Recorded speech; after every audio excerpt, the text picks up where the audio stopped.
welcome to another session with us over on Aucademy. I am Dr. Chloe Farahar. I am a shaved-headed white person with giant glasses and a nose ring and a giant hood from a hood company called Huge Hoods. It's amazing. It comes down to like your knees. And I personalised it. So it says, no things, only stuff, snackos and games, because I don't like doing things. We only want to do the stuff. And I'm joined today by one of our more permanent educator learners, which is our lovely Katie Munday. If you could do a physical description. Yeah. So I'm a large, squidgy white person with short hair, which is driving me absolutely nuts. So I'm going to be playing with that a lot tonight. I've also got very large glasses, like Chloe.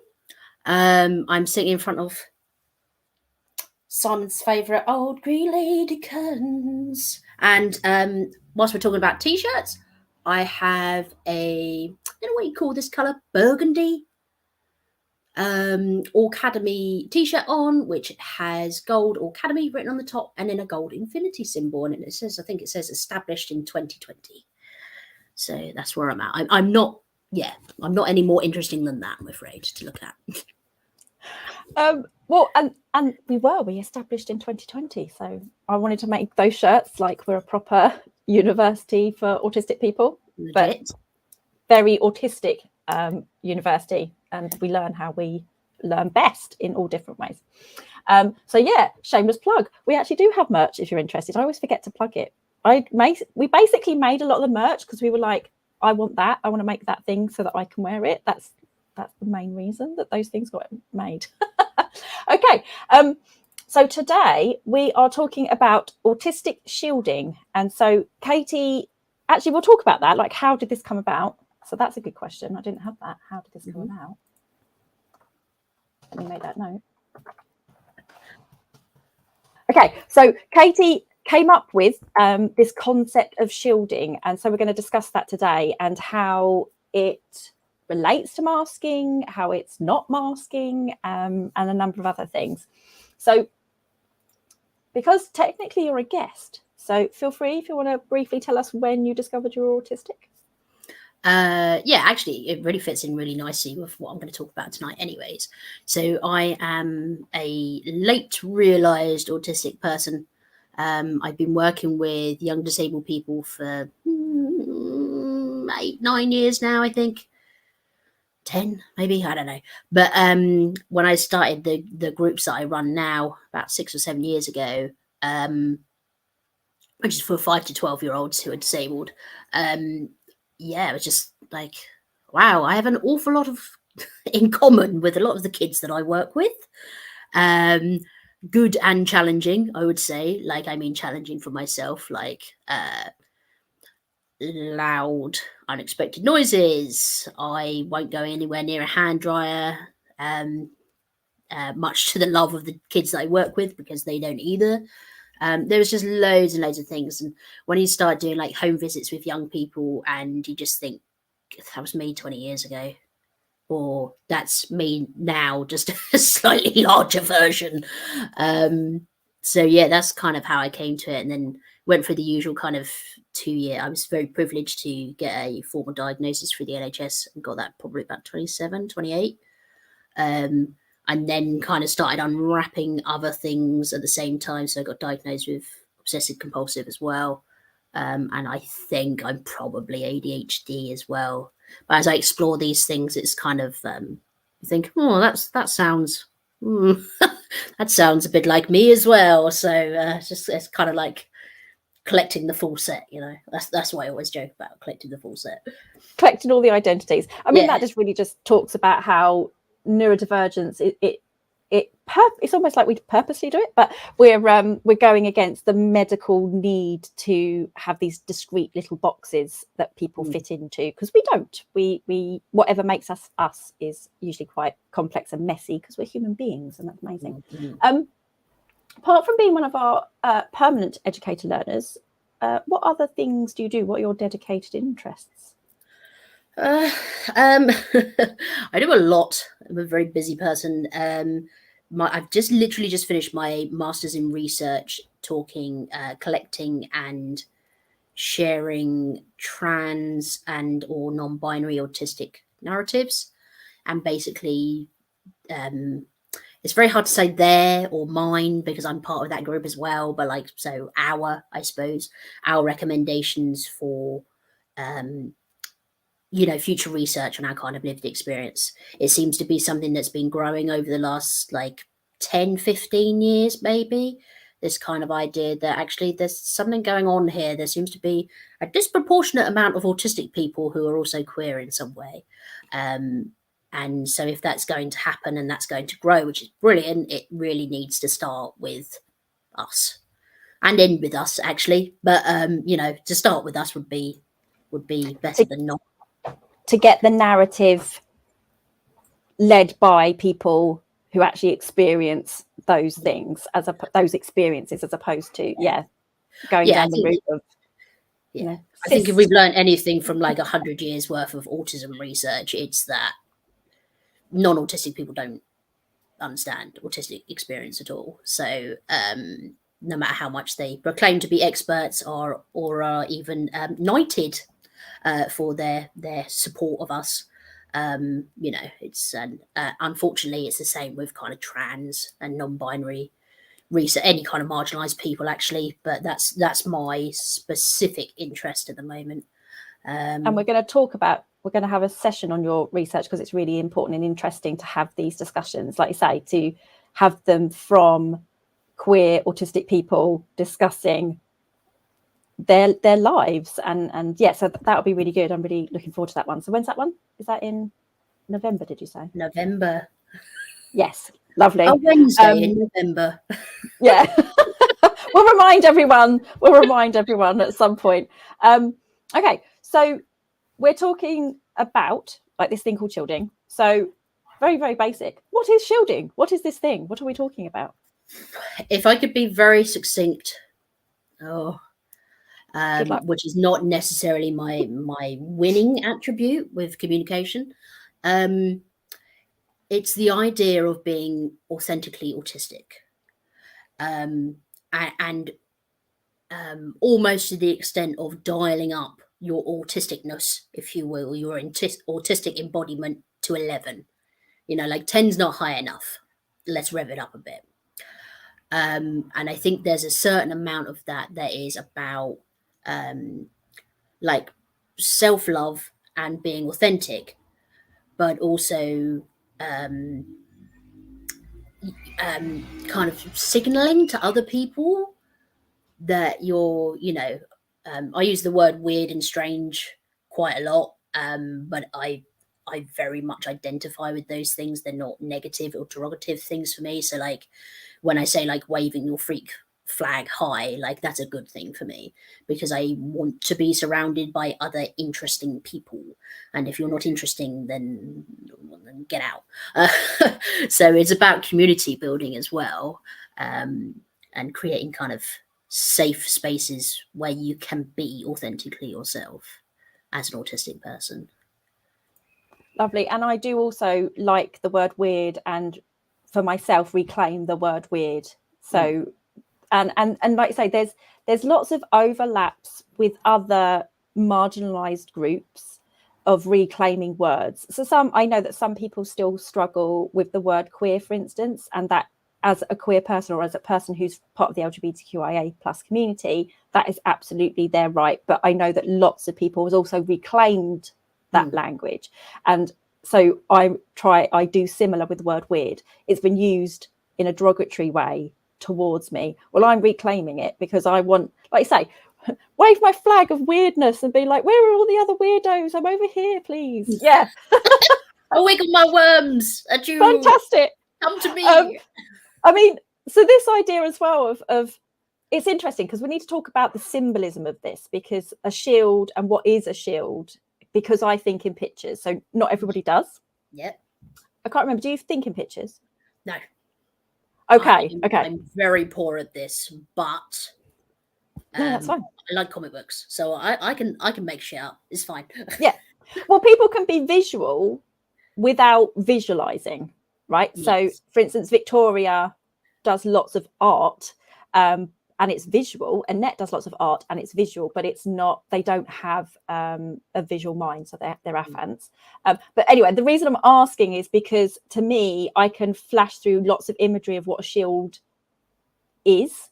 So a shield can be, you can imagine like a Roman shield, like a big metal shield, or a big wooden shield, depending on how far back we're going. You can imagine, if you can imagine, by the way, you know, you can imagine a force field shield, like on Star Trek around a spaceship, right?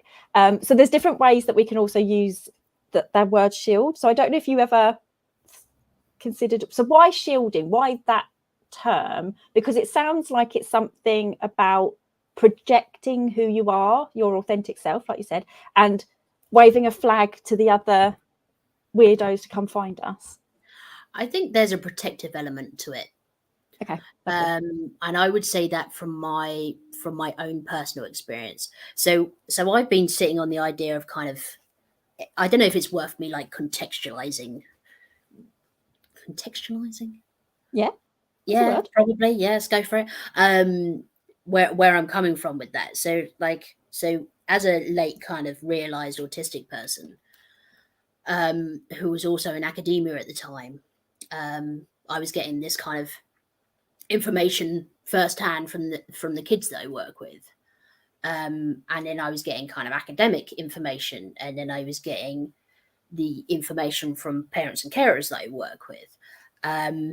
And some of it was, you know, quite positive or quite affirming, and quite, you know, well, that, you know, this is the way things are, and we're gonna, you know, cater to our young person's needs, and lovely jubbly.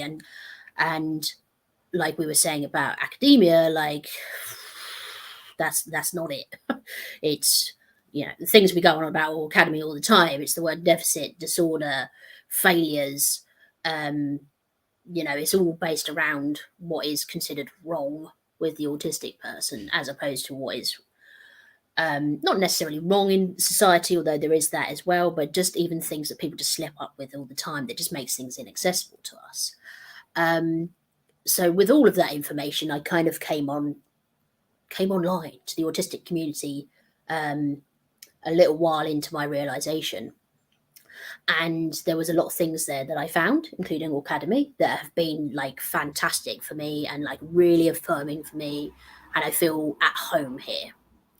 But there was also things online that kind of sparks a bit of imposter syndrome in me.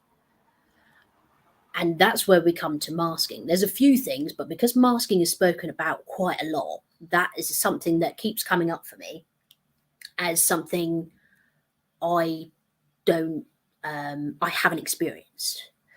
So that, I think when you're diagnosed or realised, especially perhaps later on, late realised, you spend a lot of your time, I certainly have and will continue to do, is looking back at 25 years and going, that makes sense now. Ha, my God, that makes sense. Yeah, a conversation I had 20 years ago now entirely makes sense. You know, I don't remember what I had for breakfast this morning, but I can verbatim tell you conversations I've had, you know, 10, 15 years ago. So I, you know, go over these things, which is not brilliant, but yeah, it's just a lot of aha moments, which isn't all like painful or traumatic. Some of it's just like, oh, right, okay, that actually makes sense now. Or I forgive myself for things that I feel like I've done wrong in the past, or other people have misconstrued and all this. So I can't remember what point I was making. We were talking about imposter syndrome, maybe. Yeah. So when I'd see things about masking, I'm just like, okay, right, this is an absolutely valid thing. This is real. I'm not sitting here and saying that it's not a real thing. And it seems to be massively shared between autistic people. And I'm sitting here thinking, well, you know, I always joke about it, certified autistic, thinking, hello, this is peculiar that I don't feel an attachment to this in the way that other people do. That doesn't mean I don't mask in day to day, like in the kind of more typical manner. Like I know that I can't, I'm quite a sweary person in general. Like, do I do that around the kids I work with? No. Do I come on here and know that you're an academic as well and I can use nomenclature with you that I wouldn't use with other people? Yes. I don't know if that's considered masking or like, I don't know if that would necessarily be considered masking. So yeah, so I was sitting and reflecting. This was the point I was getting to. I was sitting, here we go. I was sitting and reflecting and thinking, okay, so if I don't mask, what's going on? What's going on here? So if I'm not this fake autistic person or fake neurodivergent person, and I am who people say I am and who I've always felt I've been, what does that mean for masking and not masking, or was I masking and now I'm not? And you know, and I just thought, I don't do that. I've never done that. And when we spoke about this ages ago, I think we spoke about this with Kieran on Aucademy in March last year, whenever it was. You know, I spoke about the fact that I'm in a really privileged position because I was part of a scout group that was, on reflection, hugely neurodivergent. I was in a bakery before I worked with kids, which was massively neurodivergent. You know, my family are all undiagnosed, something going on there. So it was never a problem to be all my kind of autistic embodiments that people would take the piss out of me at school, which wasn't highly neurodivergent. So you're loud, you're aggressive, you're this, you're that, you're everything else. So I think because of that, the only thing that I was ever trying to protect myself from was people at school. And part of that, a big part of that for me, was what I call shielding. So if everyone, I think there's definitely, I don't know how we decided on talking about PDA in a non-pathologizing manner, but I'm going to use PDA because hopefully people will know what I mean by that. There's definitely a kind of fuck you attitude to my personal shielding. Like, so, you know, if I get called, I used to get called a dyke a lot at school. I used to get misgendered as a man quite a lot at school, either on purpose, accidentally, whatever. It's still kind of the same thing. And I thought, well, bollocks, I'm just going to shave all my hair off. like if you're going to think I look like a man, and the irony of sitting here as a trans masculine person saying that all these years later, you know, I'm just going to do that. And you think, well, yeah, but what's that got to do with being autistic? Well, this is where it comes in, because I wasn't just shaving my hair off to tell everyone to piss off. I was also, my executive function is dreadful. It has always been dreadful. Am I good at looking after long hair? No. Can I just about deal with the hair that I have on my head right now? Just about. Like brushing my hair, cleaning my hair. It's a total nightmare. Yeah, so and you get it. And you know, and the social element of keeping your hair in a certain style and going to their hairdressers. And this idea of trying to keep up with styles, like I give a shit about any of that anyways. So that's where the kind of, I mean, me personally, like my being autistic is attached to everything I do, everything I interact with, everything I've ever thought, everything I've ever felt about anything. That's me personally. So like everything's, but in case people are thinking, well, what's shaving your hair got to do it with being autistic? Like, it's a massive sensory thing for me. And also like, yeah, I just can't keep up with, you know, the kind of maintenance that comes with long hair. So, and then kind of shielding turned into kind of counterculture with that, I suppose, which I've written about as well. So, yeah. So you're preaching to the choir about the hair thing. yes. Yeah, like you totally utterly get it. Yeah. So for people who can't see, I do or don't remember the description, I have a shaved head, and that is for autistic reasons, not necessarily to do with gender expression or, you know, to be trendy or anything like that. It's to do with the sensory processing of hair, which I find really distressing. Yeah. And it's similar for me. And yeah, just the maintenance of hair is just like my personal hygiene routine, if I can even call it that, would not deal with long hair. So I think it's very much attached to counterculture as well. And I think again, this is perhaps an autistic experience that extends from outside of my experience. Like, I was never, and I'm still not now, I always hang around with people who are younger than me or older than me, but never the same age.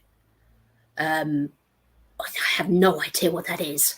It's very typical for many of us, I think, because then you're not having to be compared to your, not that you're thinking that this consciously, but we don't then compare ourselves, I guess, to our peers, because if they're younger, we might be in that sort of maybe looking after them role, or even be more childlike in a non-derogatory, non-infantilizing use of the term, because I've been described as childlike as a grown academic, and the person was potentially being a bit derogatory, but actually to be childlike, to play with STEM toys and all this kind of thing.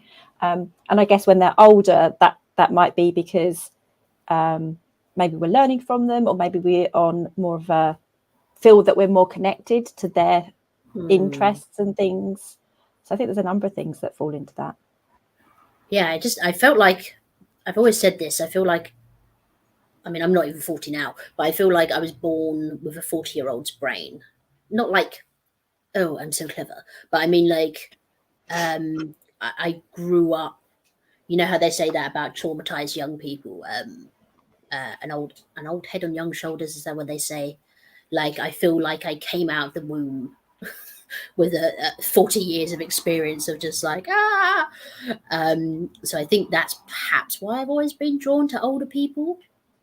And I think a part of autistic shielding, and just shielding in general, is not only flying your freak flag for all to see and leaning into your neurodivergence and all the kind of behaviors and stuff that might come with that.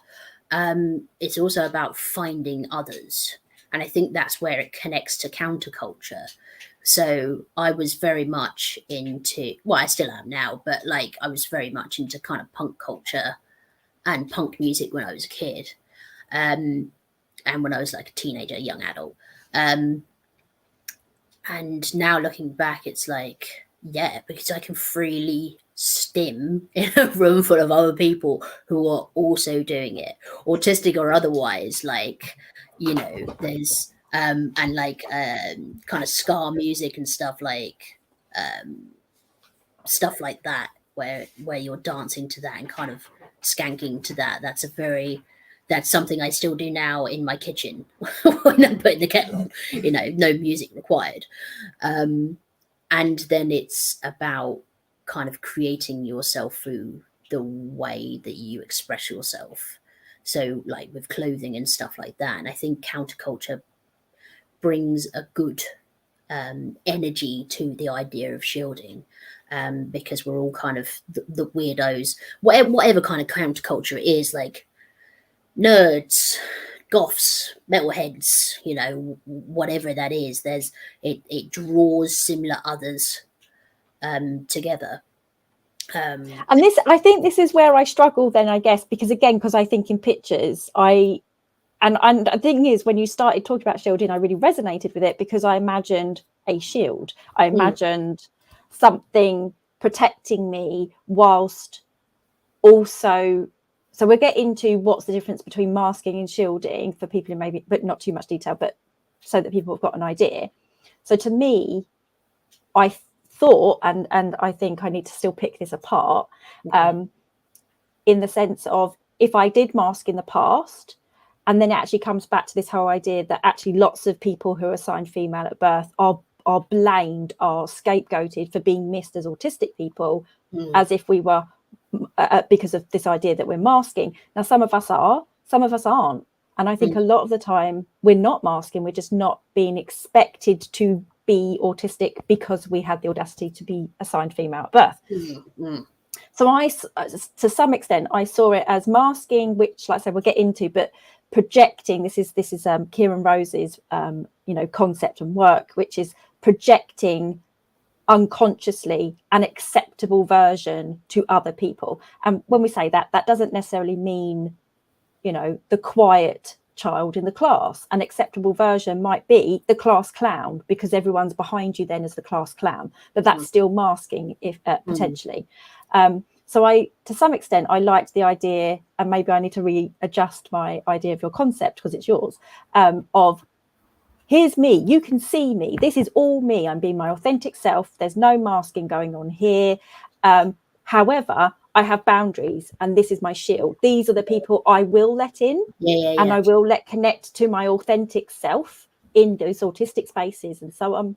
The friends that I will allow to connect with me, and so on. But I have boundaries, and that's my shield. That is me saying, yeah, you over there, neurotypical person, you're really lovely, but actually you're clashing with my needs, and so you can see me, but you can't get to me. You can't get into my circle or my bubble, or however you want to describe it. Yeah, I think because I've been sitting with this for so long, I kind of forget that I'm missing the very foundational ideas of it. So it is like, I always see it as like a kind of bubble shield that goes over a whole person, and it's like it's permeable. So I can choose what people I have in my bubble, in my shield, and what people I don't. Obviously, that's coming from a privileged person who lives in their own house, who's always been in neurodivergent spaces without even understanding that. Like, it doesn't work the same thing for all people. In fact, people might be listening to this tonight and think, oh my goodness, what on earth are they going on about? Which is totally fine. But yeah, it's about being able to, exactly like you say, I'm Katie, this is me in all my weird glory and all my loud, abrupt, blunt bollocks, no hair, called my RE teacher a cunt. Like, this is me. Like, hello, this is it. Like, welcome. And I think there's like I was saying about dialing it up to 11, is like all these things, aspects of people that aspects of me that people keep saying, that's weird, that's wrong, why are you doing that, why are you doing this? I lean heavier into it, and that becomes protective, because then I'm flipping the script. This is my narrative now. And oddly, talking about being called a dyke and being called a man whilst at school, and whilst I was growing up in college as well, like, it's oddly enough, I am transmasculine, I am bisexual, so like go figure. But it became, I don't have those identities because of being bullied about those identities, but it's my narrative and it's my identity and it's my journey, and I'm going to bring people with me who I trust and I respect and who trust and respect me. That's taken a long time to create. And sometimes I bring people into my shield that, dear fucking God, I should not have brought anywhere near me ever.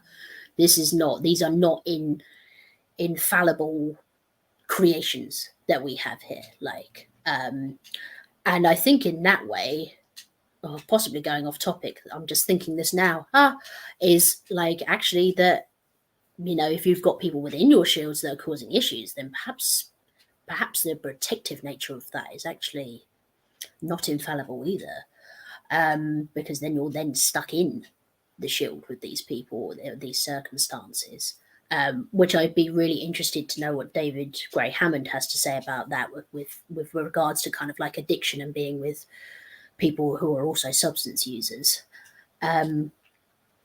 But if the shields are working properly and they're not faulty, and we've done a good job on maintaining them, and on the rare occasion that our spoons are working and they're there and we're loving it, then actually, you know, we find spaces like Aucademy, or we create spaces like Aucademy together. And I know some people Aucademy really, really well, and some less so. But I know if something goes sideways for me, that I can come to any of you and you have my back. And I saw that with Stop Spectrum 10K as well. I don't know if it's worth me kind of explaining that a little bit to people watching, or I guess very briefly, sneakily briefly. So yeah, there was a study, well, it's still there, that is trying to take basically the DNA of 10,000 autistic people in the UK. Exceedingly questionable, people doing it, why they're doing it, everything else like that. So Stop Spectrum 10K and Boycott Spectrum 10K. I created the Stop Spectrum 10K at the same time that Boycott Spectrum 10K was you know, slowly going about its business, but doing it a lot more organised than I was. You know, there's a community shield there. So that's where it comes into community building, is that it's not just one person under their bubble shield. And I will always see it as a bubble shield, a Star Trek shield, if you will. It's several of us. So we're all putting up a protective force to say, absolutely not this is not happening. We're going to tell you why it's not happening. We're going to inform as many people as possible why this is wrong, why this is scary, why this is unethical. And there were points where a lot of us really, really struggled during that. It's still going on, by the way, but like during the first 3, 4, 5 months of our getting ourselves organised and getting other people organised and doing a lot of online advocacy and real life protests and various other things that were going on with it. But I knew that if I fell down, I ran out of spoons, whatever else, that you were there and Kieran was there and Emma was there, and you know, the 50-odd, 100-odd people that were involved with Boycott Spectrum 10K were there. So if I weaken the shield, kind of like when you were talking about Romans earlier, I think it was the Romans that used to do a kind of tortoise shield. So they used to have shields at the front and then shields at the top. But if someone loses their ability to hold up the shield, then they can easily be replaced by somebody else for them to recover. Shield walls, yeah. Whatever else is going on there. So I think that's where the community protective aspect of shielding comes.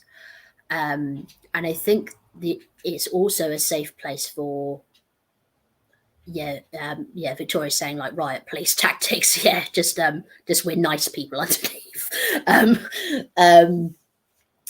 So I think that's it. It's about creating safe, shielded spaces for people to be authentically autistic. And I think we see that in autistic culture anyways. Like there are words that we use that are just not used elsewhere. And definitely in neurodivergent spaces, I would say more broadly, like I've brought up spoons here and I know that no one's going to go, oh, what are they going on about? Like you're just going to understand. Or I can talk about fatigue, or I can talk about, you know, 100 other things. And instead of having to continuously explain yourself for people to not understand or just completely and utterly disregard it, people just get it. So I think it's about creating non-judgmental, safe spaces for people to be authentically autistic, neurodivergent. I mean, shielding can come across a load of things, but I wanted to start specifically with autistic shielding. And also, like, if people are questioning, like, am I autistic? Am I not autistic? Okay, well, let's you know what you always say about scooping up. Let's scoop you up, and we'll see. And it doesn't matter either way. But yeah, that's why our main page and our YouTube channel and so on are public platforms that anyone can access our education for free. Whereas our closed spaces, we are, you know, the question for people wanting to come in is, are you autistic, self-discovered, or just questioning? You know, that is absolutely acceptable in those spaces to come and find out are these my people? Do I fit here? Is this my neurokin? Sorry, and Tanish's just saying, I love how our language is constantly evolving. Did you have more you wanted to say to that? Because I wanted to pick a couple of things up. No, please ask questions, because I will just ramble and then I won't know what I've said, or if I've made sense, or if anyone's listening, or... Oh yeah, people are listening. And so we've got a few comments as well. I think I'll come back to the comments. So I've pinned some comments from people. So what I wanted us to talk about then is the difference between masking and shielding, and why these are actually quite important concepts. And I'm going to make a note for myself as well, so I don't forget, which is, I guess, how, if I were to use this concept with my consultees, people I support and things, which I do, I want to be clear, I've already stolen your, I haven't stolen it, because I'm like, Katie Munday, this is Katie Munday's idea. Like, we actually use it in training and refer to shielding, and then we cite you. But I definitely still the concept to try and make, well, I want it to work for people. Yeah, so I guess the note I'm going to make for myself that we can talk around as well is the bridge between, because some people will mask or have masked and still mask. And still do, yeah. And obviously not that we would be expecting or forcing people to shield, but if people were looking to move away from masking. So I get that often. People come to consultation and they ask, I say, what's your wellbeing aims if we were to consult? And it'll be, I want you to help me drop my mask. And I'm like, I'm not going to do that, because you being authentically yourself, not knowing why you do the things you do, so you don't know why you have those needs, you don't know what your needs even are, or your profile, means that you can't get the support and the accommodations that you need, which means you'd be a very vulnerable autistic with no skills around boundaries.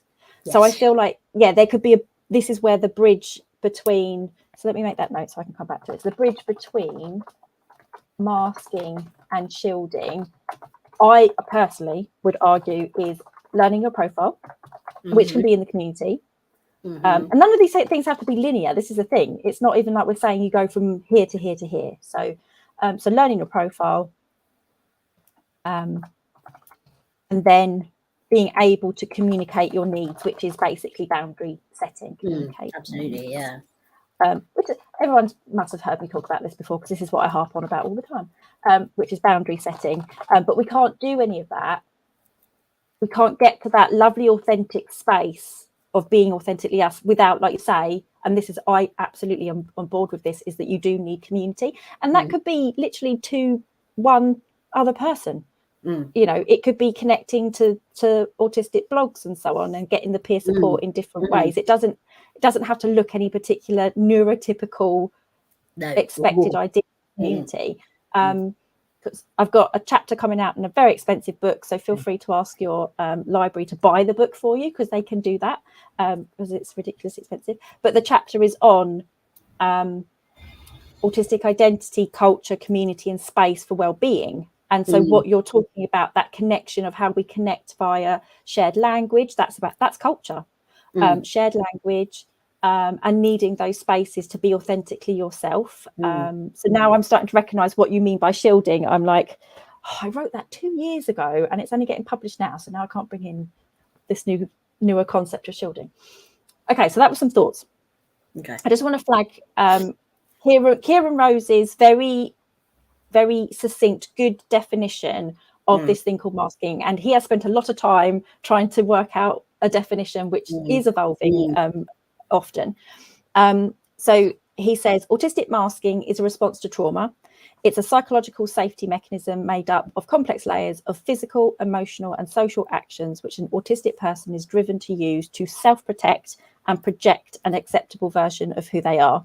This can occur by applying sometimes rehearsed learnt behaviours to appropriate situations, while simultaneously suppressing both natural behaviours, self-identity, and reaction to the sensory environment, for instance. And he goes on to explain that, like I said before, it can look like being the quiet, shy one, which I think is what a lot of lay people who might hear the term masking, some school settings, and actually some professionals, I think when they hear masking, they imagine an autistic girl or woman, typically probably an autistic girl, who is quiet, maybe the bookworm who works really hard and all this kind of thing, and that's why they're flying under the radar. And it's like, no, they just don't know what it means to be autistic, to see autistic representation. So I think a lot of people have that idea maybe when it comes to masking, but it can be, like he says, being the class clown or the naughty child, purely because it's feeding into a confirmation bias. That's what he says here. Giving an expected version of you to other people. Somebody's just asking, who am I reading that from? If one of my little Aucademy elves, could you grab just a link to Kieran Rose's blog on their main page around masking? Oh, Kieran, it is Kieran. Kieran's in the comment section. Kieran, can you pin your own blog around this? And I just want to flag, because this, I mean, we're going to get into this on another session around, you know, queer autistic identities and so on. But when we talk about masking in this particular session training that I'm talking about, we also can then perform and mask our gender and our sexuality, because you end up masking everything to project an acceptable version of you. So that's masking very briefly. We did a whole session with Kieran, actually several sessions, really trying to pick this apart, because people have got it a lot of the time very wrong, that it's like a conscious decision, that we only do it when we go into social settings, and it's really not that. And so we've talked about that quite often because it's so important in other sessions. If anyone wants to flag that for me, or Aucademy Elves, then I'll pin it. So that's masking. It's this unconscious trauma response to project an acceptable version of you to other people, so that to keep yourself safe. But eventually it can cause, you know, all sorts of issues, well-being issues. Your needs aren't being met. You're not being taught or respected in terms of boundary setting and saying, no, I won't do that thing. Yes, I will do that thing. Or I need this, or I don't want that. So then when we come round to your shielding, this is where I say, for me, it's because I do recognise at different stages of my life I would have masked, much less so as I got into my 20s and definitely into my 30s. But as a teenager, I was very masked. Nobody knew some of the really difficult things that I was experiencing. And I'm not going to flag them here, so I won't even do a trigger warning, because I'm not going to talk about them. But there was definitely masking going on. I was presenting an acceptable version of me that didn't really talk about real things.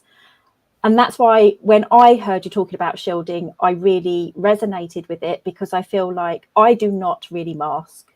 I think sometimes I feel very uncomfortable in maybe very neurotypical settings, but I try very hard now to be much more boundaried with myself and other people. So even if I'm in those neurotypical settings, if I'm not feeling up to it, I'm not going to force myself to use mouth words. I'm going to use the chat, and I'm going to expect somebody else to read it for me. Absolutely. If I were to push through that and mask, I'm taking a spoon, I'm taking energy that I might have needed later down the line or later that day. I don't know if your question is finished. It wasn't really a question. It was more just I guess how I've gone from really understanding and respecting Kieran's perspective of masking to get away from the inaccurate way that it's represented in the literature, typically camouflage and so on, and how I resonated with shielding, because I feel like that is what I do and what I've done. Certainly when I recognised I was autistic, finding a net in an autistic group at uni, and being more authentically myself and learning what I need for myself from other people. So obviously this is why I call everybody, including those wonderful people who are in the comment section, or people who are just here watching, everyone's an educator learner. We don't have hierarchy really on Aucademy, because I've learned so much, for instance, from our situationally mute friends, who at one point were actually students that we supported at the university. But they've taught me a lot also about how I can protect my energy and my spoons, not masking and saying, I'm not going to use mouth words today, because actually I don't need to have situational mutism to decide that I'm going to conserve my energy around speaking, because it is exhausting. So yeah, I see it as, here's me, look at me being wacky and weird, including shaving my head. That took me some time to do. So here's me being wacky and weird myself.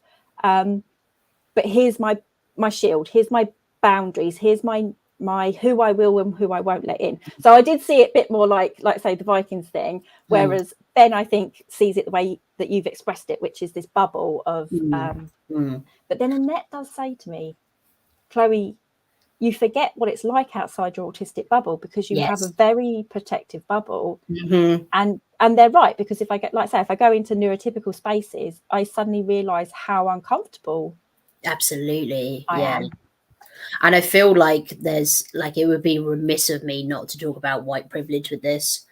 Like, this is not something that people can consciously engage with.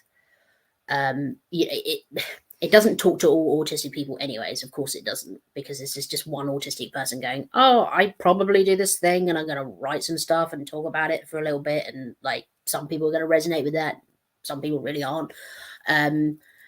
But yeah, like for Black, Indigenous people of color, like being like outrageously autistic in public forums and public spaces is not a safe thing for them to do.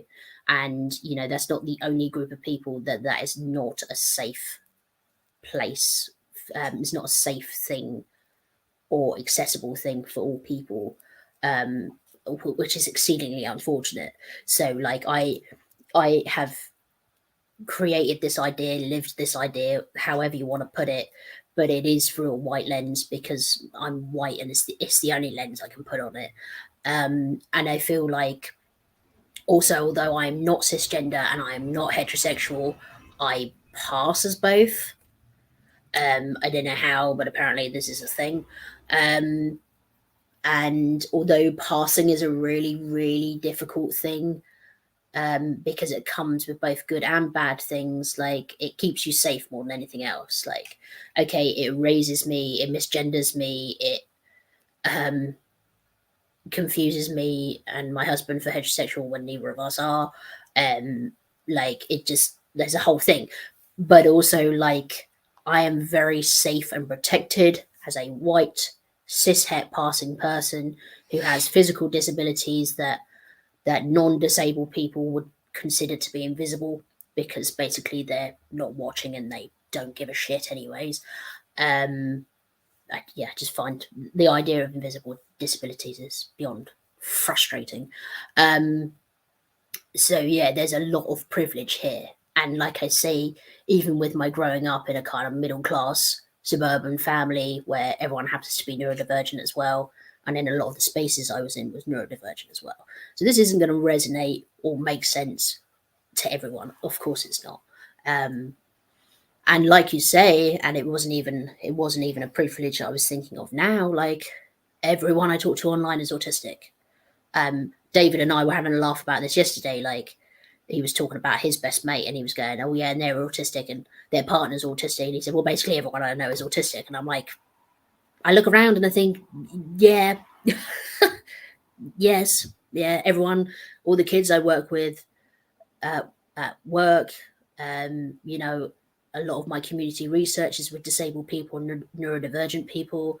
Like, I happen to have a team working under me that that I've all taken on as staff who, you know, one, I helped get her autism diagnosis a couple of years ago now. We've got a couple of ADHD members of staff, got a fellow with cerebral palsy. Like, I have exceedingly neurodivergent team under me, which is fantastic. But I kind of forget what it's like to be around neurotypical people or non-disabled people. It's very weird. It is, and then I do stuff with neurodivergent people. Neuronormative people, and I'm just like, what the fuck is all this about? Like, what's all this about? We're supposed to be the ones that are like, you know, especially as someone with like what I like to call attention hyperactivity. Like, I don't remember shit. Like, I have brain fog, I have chronic fatigue, I have ADHD, I've had a baby. I don't know anything. I don't remember nothing. So I'm a furious, write it down, 9 million times. We're going to do it. thing on my phone, thing on the calendar, post-it note, this thing over there, that thing over there, place this here so I'll remember it. And you never remember any of it. But and then I find that, so talking about things that I've been doing this last week, like there was supposed to be something going on, I'm just trying to think of how to talk about this without saying anything I should be saying. I'm doing work and being mentored by some people at a university. And part of that was supposed to be happening this week. Myself and the other autistic, possibly ADHD person who is the other community researcher were like, oh, that's happening, but we don't have a link for it. That's peculiar. Anyways, it's not happened in the end. And then it did happen in the end. But because my brain had already logged out of that, and then I'd gone to work and it was a whole palaver, but I was just like, as the ADHDers, as the autistic people, we are supposed to be the nightmares in this scenario.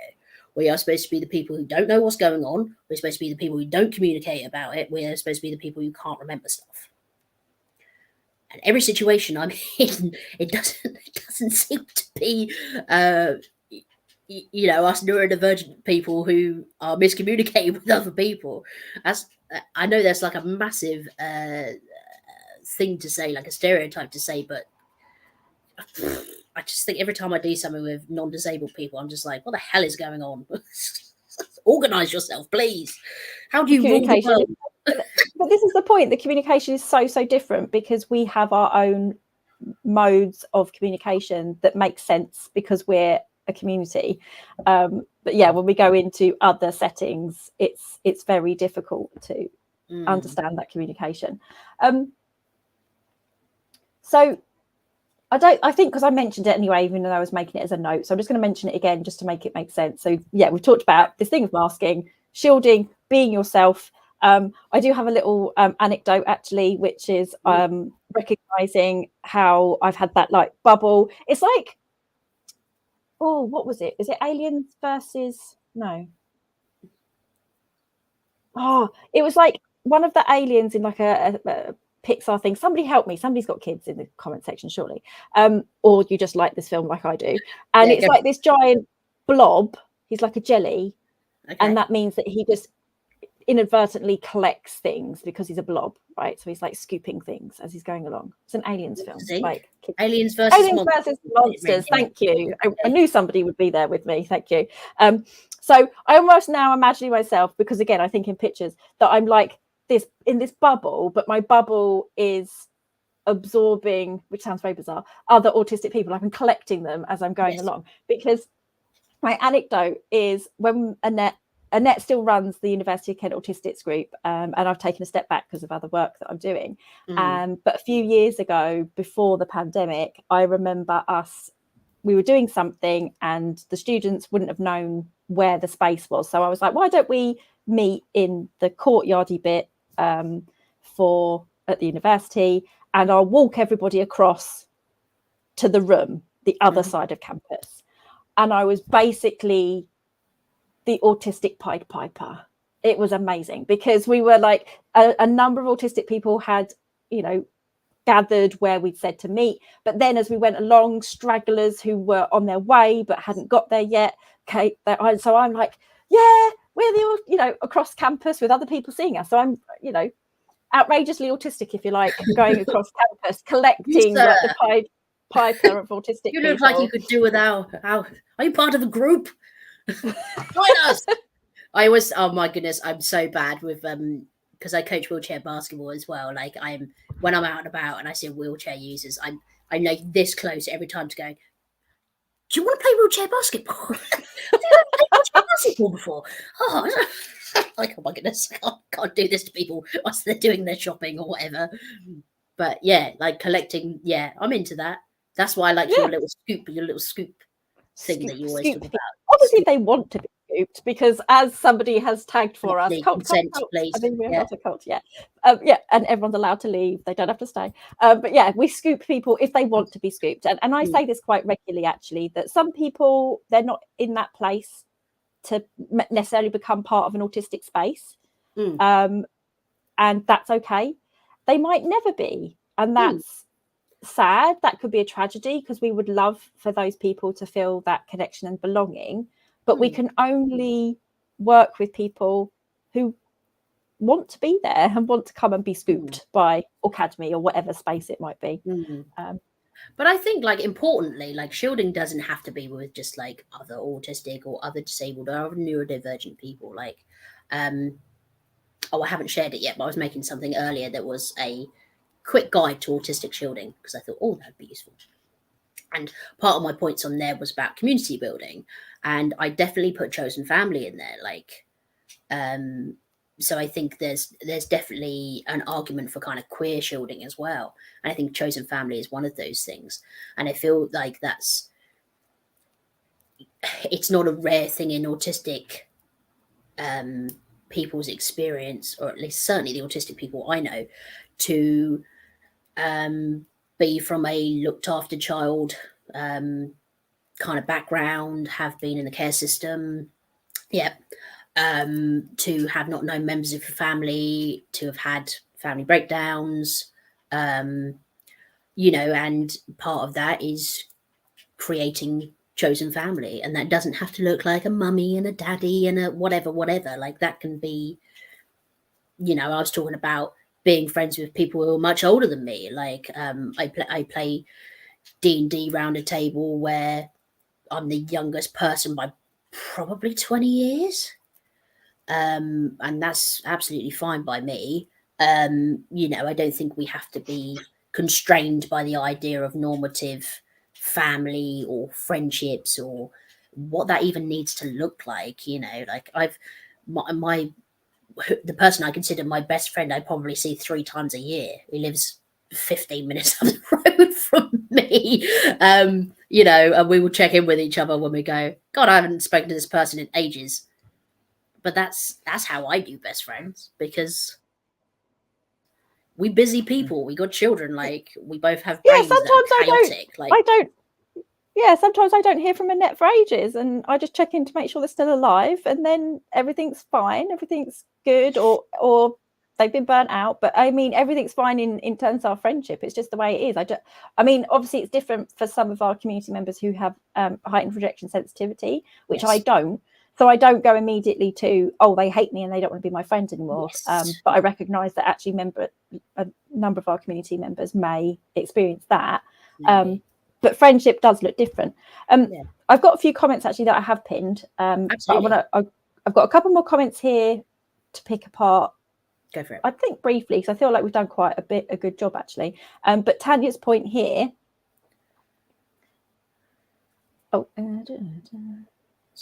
Okay, so I was reading other comments. Do I need to pin that one?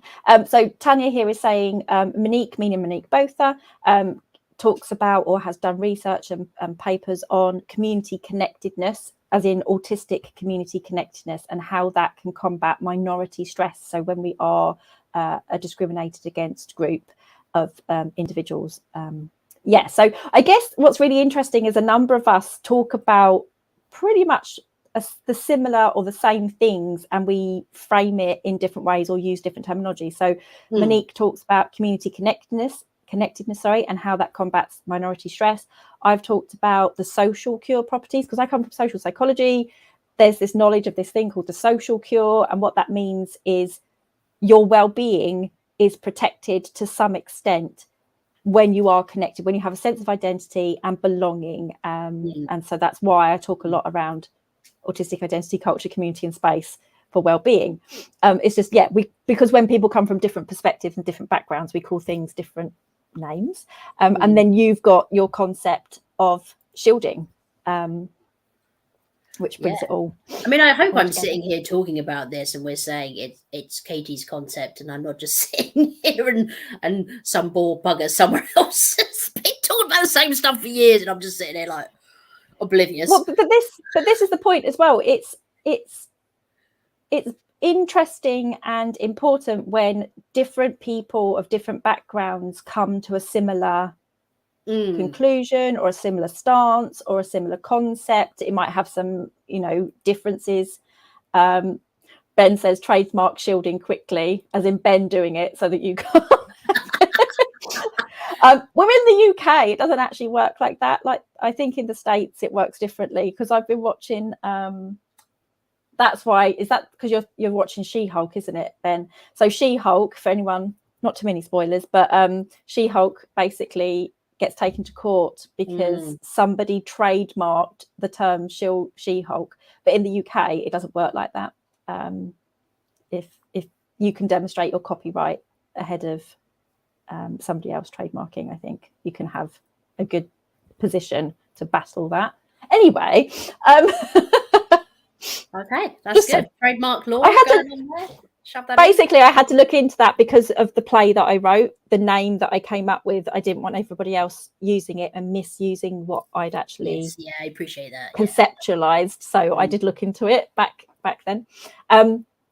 So, and Tan is saying it brings together a lot of smaller concepts to me. So things like the golden equation. I think, that's you referring to Bearden's environment plus autism equals the outcome. Lesser known aspects of masking and community connectedness. I like this because Tanya's been really wanting to pick this apart with Katie and get some clarification around the terms and the concept itself. I think the only other point that I had here is, what do you want for your concept of shielding? And I don't know if you have an answer for that. I don't know. Like the last couple of days have gone a bit heavy on Canva, making all sorts of infographics and various other things, because I feel like I actually know computer stuff when I do stuff on there. It's quite cute. But yeah, because of being able to do, because because I am a word thinker, if you will.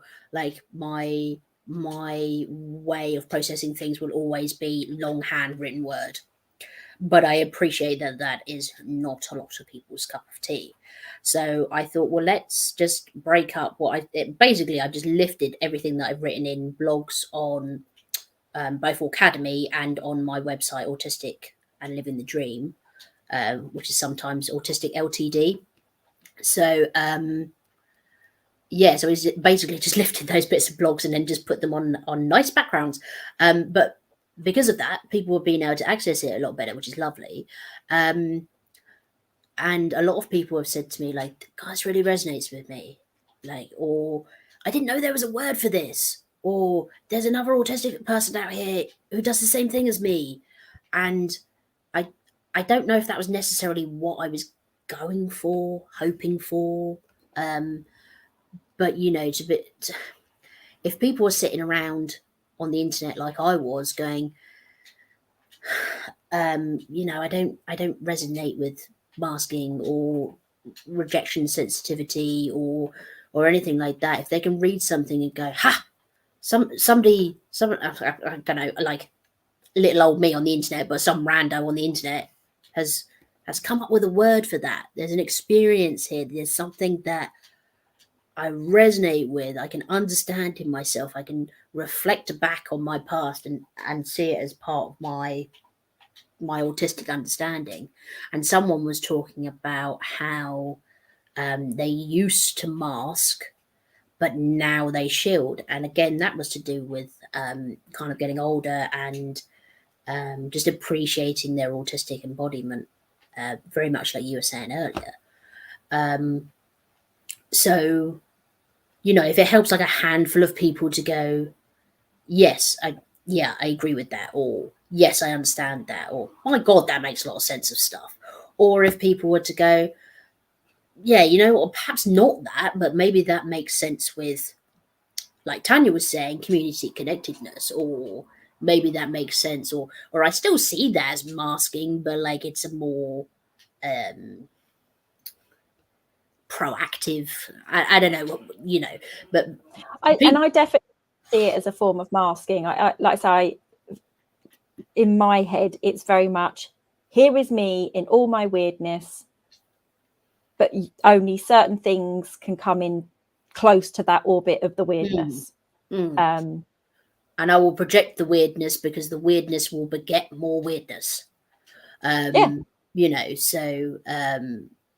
there's a protective factor there.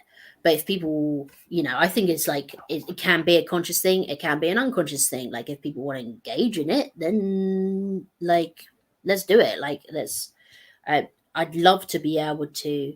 Now I'm starting to finally actually get my head around it all. Like I can see myself applying this to neurodivergence in general, like maybe teaming up with David and doing some stuff with mental health, shielding, and what that might look like for like psychosis and stuff like that. Like, and I also like, what would shielding look like for plurals? Well, yeah, you can. I mean, we Brain did have exploded, like, you know. we had autistic selves, so maybe they'd be worth reaching out to if you want to have a discussion with somebody around plurality and being a system. Yeah, it's definitely. I'm always going to bring it back to queerness because you know. So there's definitely going to be a trans autistic shield that I talk about at some point. I have no doubt, but I think it can be potentially something for a lot of marginalized groups, like or intersectionalities or cross sections or whatever. Like, and I feel like most of the things in autistic spaces is like, okay, I may have come up with some kind of idea, maybe, but like let's build on it together. So I think we were perhaps talking about doing a kind of group discussion in October on Aucademy, which now I can think a bit clearer in my brain. Like I feel like that would be really, really interesting because it's what other people bring to it. Like I am but one person who has lived one life. Like, so. Well, and that's why I say until us really trying to pick apart your initial conceptualization, you know, how I was taking it and understanding it and what it might mean.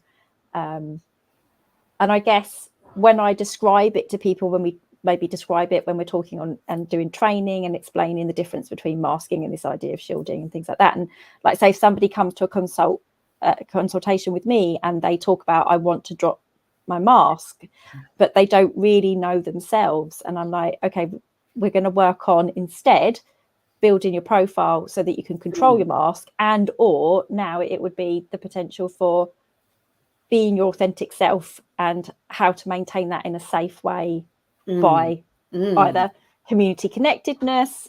Yes, I think there's a lot of connection between these different concepts, definitely. Yeah, and I think like if it's so I'm doing some work with AP Cymru at the moment, who I'm also a patron of, and you know we're doing stuff with trans autistic young people and their families, which is only literally just starting, and I feel like a lot of that, the idea of community shielding definitely comes in there. And I would like to say, because of the crossovers with other marginalized communities, and or if the person themselves has intersectional identities, so I've discussed and described, I've done a blog and things and written a piece and on the very real difference between being a person with autism versus being an autistic person. And I see sometimes the intersectional identities where there are established pride, community connectedness via. So as an example, the Playing Apart project at Kent was working with autistic girls and gender non-conforming people to, you know, young people in schools, and they did a little video with some of the voices of, or the words of, some of those young people on the project. It was a cartoon, and what I found really interesting, really important, was the descriptions of those people and the way they thought of themselves in relation to being autistic. So the LGBTQIA autistic girl was very proud, was very, I'm me and I'm autistic and I'm part of the LGBT, you know, and so they had brought in that shield, that community connectedness of being part of the LGBTQIA community, because that has protective properties. It's an established community based on pride, and, you know, supporting one another. You know, when you see those lovely, you know, videos or discussions around, you know, adults going down to Pride and saying, oh, I'll hug you if you're, you know, if you don't talk to your mum or dad anymore because they've disowned you for being queer, and, you know, that kind of connection. Whereas those who don't have those, any form of community, doesn't have to be the autistic one, but any form of community, which is where being a person with autism spectrum disorder creates that isolation, because you don't get to connect with other people based on a positive identity and a sense of belonging. So I just found that really important and interesting, that you can see, I don't know where I was going with that, but just the protective properties. The protective properties of shielding in a bubble and being your authentic self with other people who are similar to you, who are just as weird, whatever that kind of weird is. Yeah, absolutely. Yeah, I think community is a massive part of it. But, you know, like, like, I feel I've written about this as well, but it's not just about creating love and respect within communities. It's about loving and respecting yourself as well. Like, you are the one person who you will be with for the rest of your life, you know, like, you've been there the whole time. You are the person who knows yourself or yourselves the best by far. Like, and you have to be able to love yourself and appreciate yourself in whatever way that suits you and is best for you. And I feel like shielding is part of that. Instead of, you know, other people deciding for us how we should act and how we should dress and how we should be and what kind of things we should be into, and, oh, you can't like that because you're 13, that's children like that. And, like at the end of the day, does it fucking matter? Does it actually if your thing does not harm anybody, enjoy that thing. Do it. Like, if it's and although this comes from a particular video that I watched that was quite, I think it was like a TED talk or something. It was from a sex therapist, and they were saying, as long as you're an adult, you're both consenting, or you're consenting, and there's no unwanted pain, do the thing, whatever the thing is. Okay, they were talking about sex, but we're talking, if you're not harming anyone, playing with those things, and you're getting enjoyment out of, you know, stimmy toys and whatever it might be. I mean, I don't know if you can see, although I will explain that sometimes it can be very dangerous. Can anyone see this creepy little EDF turd? So if you're in the States or you're not in the UK, okay, if you're not in the UK, this won't make sense, but we had an advert for an energy company called EDF, and they had this adorable little turd looking thing that would like dance in the advert, and I have one, right? He's there. It was supposed to be a flame. Look at him. He looks like he's trying to murder me. It does look a bit pervy. So sometimes the toys and things that we have as stim objects can be murderous little creeps, but it's just this ongoing joke now. Be careful out there, people. I know, it's going to get me one day. Third is watching. I know. I'll bring him forwards in a minute in case people are like, what are you talking about, Chloe? Because you might not be able to see him because he's so small. So just got a couple of the comments I wanted to share with you. Please, yes. And we can start to think about wrapping up. So this was quite early on. So I know that this is a lot about Tanya has really wanted to try and grasp and pick apart this concept. It's lovely. It's the way that Tanya likes to work through things. It's fantastic. So yeah, Tanya was saying, so is shielding managing your environment to create a shield from trauma? That was very early on in the discussion, so they might have a different perspective now. Okay. Yes. Any thoughts? Yes. There's two questions in that, so I'm just going to read that again and then I'm going to answer it. So managing your environment. Yes, I would say so. Like when I was talking about counterculture earlier, before I was even told you what the bloody hell shielding is, I manage my environment. I always talk about my teen years because my teen years, I don't know about anyone else, but Jesus Christ, like my teen years were manic. So like I still shield now, but like you have so much more choice as an adult, you know, and you know, I live with people I like and respect and who like and respect me, you know. So it just for a lot of us it gets easier. I appreciate that's not for everybody, but it does. So that's why I talk about my teen and early kind of adulthood a lot with regard to shielding.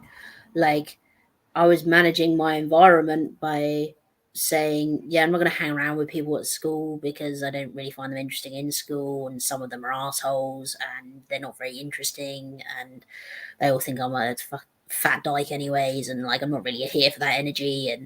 And so yeah, I would hang around with older people. I would hang around in environments that I had potentially more control in, or perceived more control in, or environments in which I could,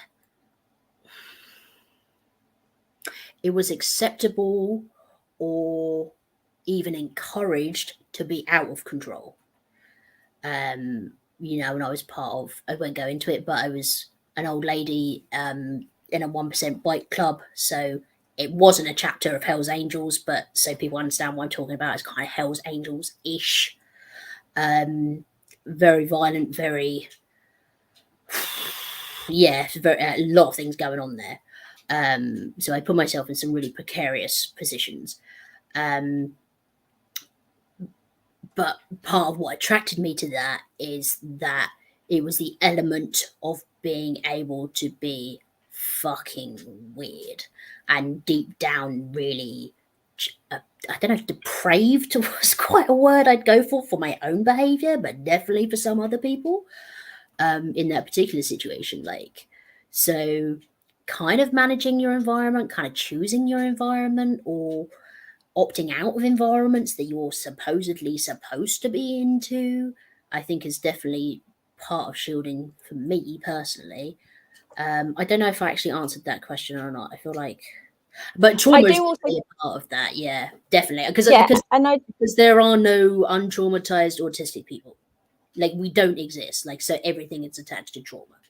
Because like I say, I think it was very early on in the discussion, and then you talked about that it's like a bubble, or like that you can allow people in and out to see your autistic weirdness, and you know, so then Tanya says here, so you curate an environment that protects you from experiencing autistic trauma, ? Potentially, yes, and that's why I say when I hear it, I think of it as a way of describing boundaries. Again, it's a bubble. Who are you willing to let in and out? Who are you willing to be that close to you and be your autistic self, putting your needs first, and all this kind of thing. Yeah, but then like we were saying earlier as well, like it's not infallible. Like if you're letting in very questionable people and ideas and activities into that circle, then it might not be autistic trauma, but there's certainly trauma that is experienced by an autistic person, you know. Yeah, but the idea of it is supposed to be protective, but you know, you got to let the right ones in, you know.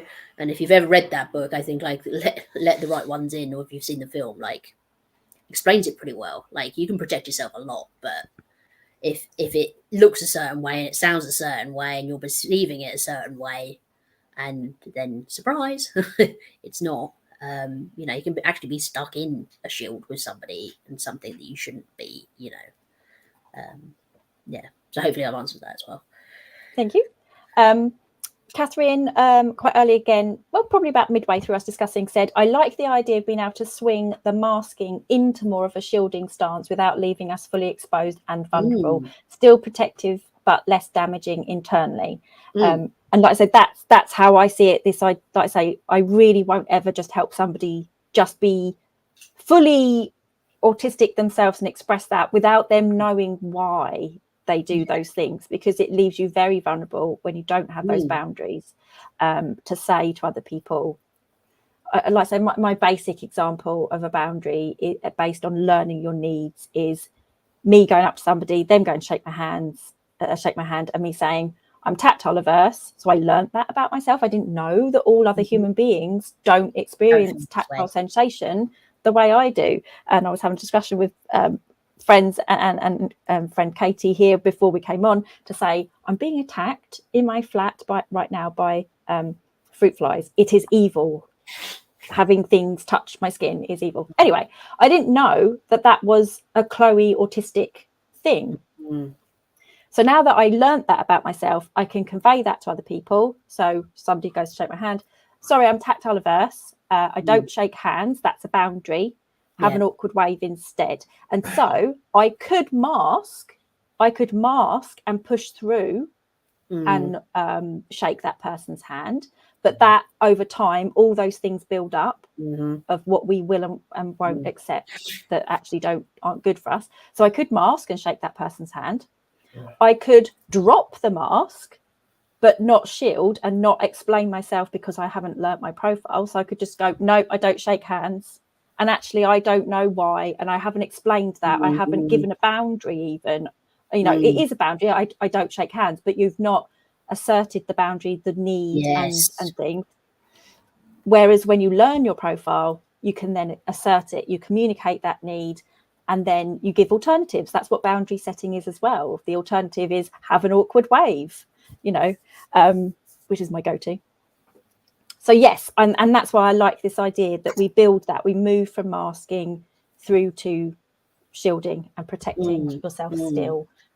Thank you, Catherine. Yeah, Ben was saying something interesting in the private chit-chat about kind of bringing in shielding the bubble, but still with the mask, but over time the mask going further and further opaque if we're having a visual idea of this, which I think is a good idea.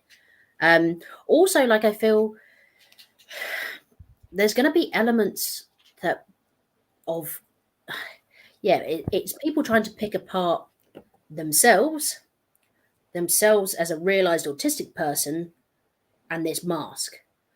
And if the mask is also attached to all sorts of different things, divorce, family breakdown, the myriad of other traumatic experiences that human beings can have, like, is it always autistic masking? Is it masking for other reasons?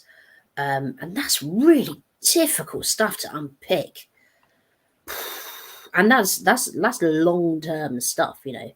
So I think even if we could magically, take the masks off autistic people tomorrow, like, you're absolutely right. Like, what are we going to leave people with? It's like kind of taking like an oxygen mask off. Like, okay, it would be nicer to have the fresh air instead of, like, recycled air or whatever. But actually, it's quite nice to breathe. In general, like, the quality of the air is questionable, but I'd prefer to be breathing than not. So I think that's a good point. I can't remember, it might be Kieran's if they're still here. I want to always make sure I'm citing people appropriately, but it's one of our lovely autistic connected advocates who talked about, a school asking, we've got all these masked girls. It's actually, there's lots of masked boys and non-binary people too.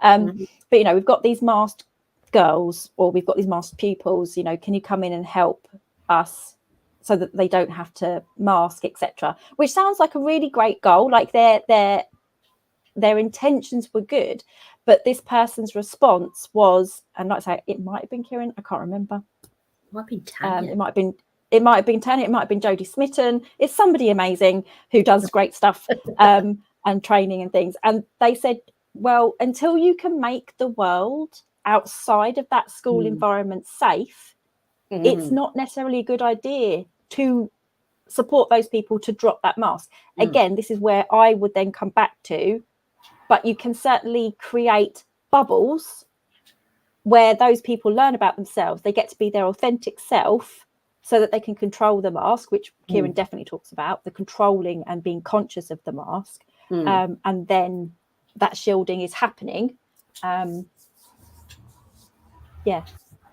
Because neuronormatives mask too, right? Like, it's you know, people who do masks. Do you know what I mean? Like, you don't just have to be neurodivergent to mask, as far as I'm understanding. So, like, although I would never advocate for neuronormativity, because I think it's plain as fuck. But like, you know, also, like, if there's like a base level of masking that is helpful because you want to stay in your job but not swearing around children, thank you very much, and you know, and there's various other things that, you know, there is a protective factor to be able to deal with life, to be able to, you know, not lose your shit at work, to be able to do various other things. Like, if there's a base level of masking for 90% of the population, let's just say, you know, and then you're saying, but this neurodivergent bunch of young people need to not mask at all. It's kind of like, yeah, it's not really like level playing fields there, which we already don't have anyways.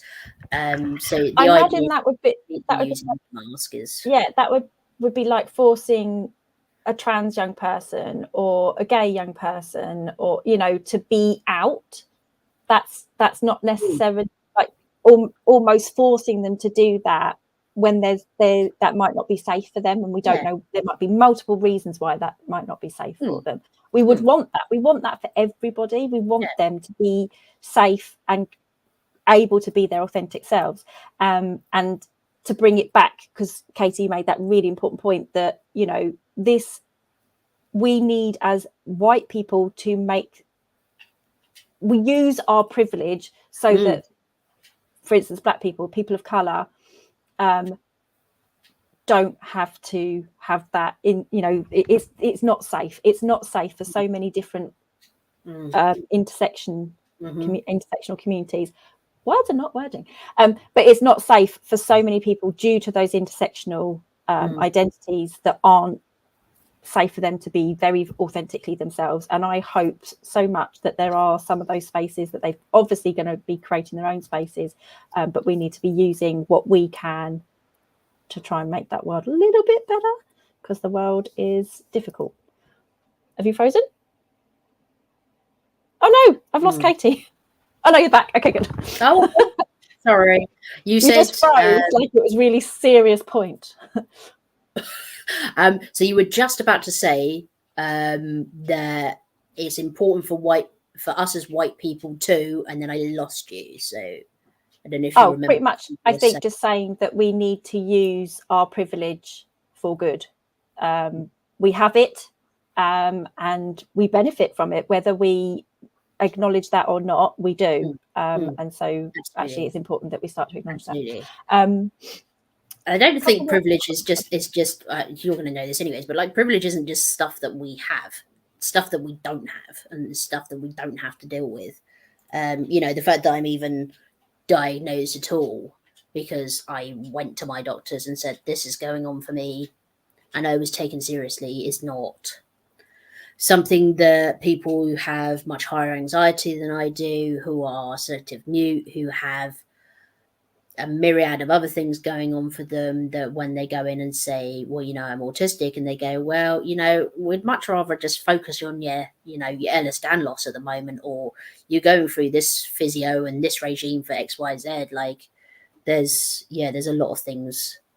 Yeah, you can't ignore those intersectional identities, because they all will impact that person. I've also a couple more. So we've got Victoria, so one of our key educator learners. So masking I see as coming from a place of not knowing about my neurodivergence or autistic identity, from a place of trauma. And to me, shielding is more a conscious, authentic place, have more knowledge and connection. Yeah, I love that. Yeah, I love that for Victoria. It's brilliant. Yeah, and like I was saying about the person I was talking to on Twitter, they were saying about, I used to mask, but now I know better. Like, I appreciate myself more and give myself more credit for things, and have worked on, like you were talking about, sensory profiles and various other profiles. Like, as soon as you start to actually understand that, or even give yourself space to appreciate that it's different, not wrong, like that's a really big big step, I think, towards, I want to say autistic healing, but it kind of sounds like we're healing being autistic, like healing the autism. I don't mean, but like, you say that, I've got a piece that I don't know where to publish it. Ooh. And it's called Healing from the Culture of Autism in Words and Pictures. And again, I talk about how even when we don't know we're autistic, we are still picked on, discriminated against based on our autistic behaviours. So even when we're trying to mask, we still never do it quite right. We never do humaning quite right. It's like a joke. So, you know, you're already isolated by your difference. Then when you get recognised, if you're not quickly finding the autistic community, you become, like I say, a person with autism spectrum disorder. And sadly, you might be confronted with the autism culture, which is not the same as autistic culture. And so I talk about finding autistic spaces, and that, you know, dropping the mask in authentic spaces and all this kind of thing. That is us healing from the culture of autism. I just don't know. I don't know where to publish it. It's a very random piece of work because it's literally pictures of a performance piece that Annette did with a number of us expressing on stage what it meant to be autistic, and so that it's images from that and then the discussion through. Don't worry, I'll work it out. I have ideas on this, but I won't talk about it now. But I have ideas on where that could possibly go. But yeah, otherwise we'll start on a completely different conversation. But yes, definitely there is healing from the culture of autism, I would argue, but not healing autism. Yeah, I think that circles back round to what I was saying earlier about, like, I was lucky enough to, and still lucky enough to work with a lot of neurodivergent and a lot of disabled kids, like, because I can see both the oppression that we have and the struggles that we have as autistic people. Like, there are just some things that you just can't get away from, like sensory wise and socially wise and all that, and things that you can't control in your environment.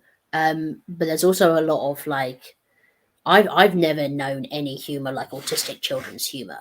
I have never known anything like it. Like, it's phenomenal and really dark and funny and quirky, and we're hilarious, play on words, and, you know, like, and obviously we turn into, yeah, absolutely fabulous and hilarious adults, of course. But, like, yeah, and it's all, like, very self-deprecating, and but yeah, I don't know, like, I've just never known anything like autistic, but specifically children's autistic kind of humor. And because I could have very, like, if I'd gone the academic route and had not worked with autistic young people beforehand, like, you know, reading all the stuff that I read for so I did my undergraduate dissertation on supporting gender divergent autistic students. And everything I read for that was absolutely horrendous.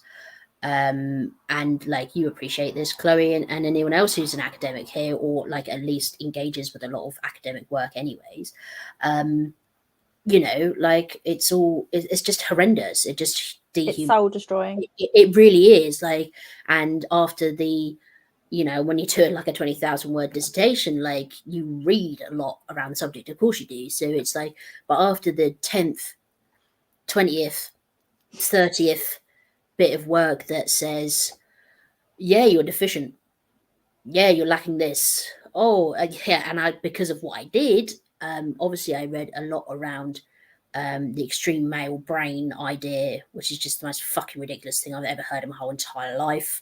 Not only sexist, transphobic, ableist, just I have no idea how that man's been fucking knighted. I really don't.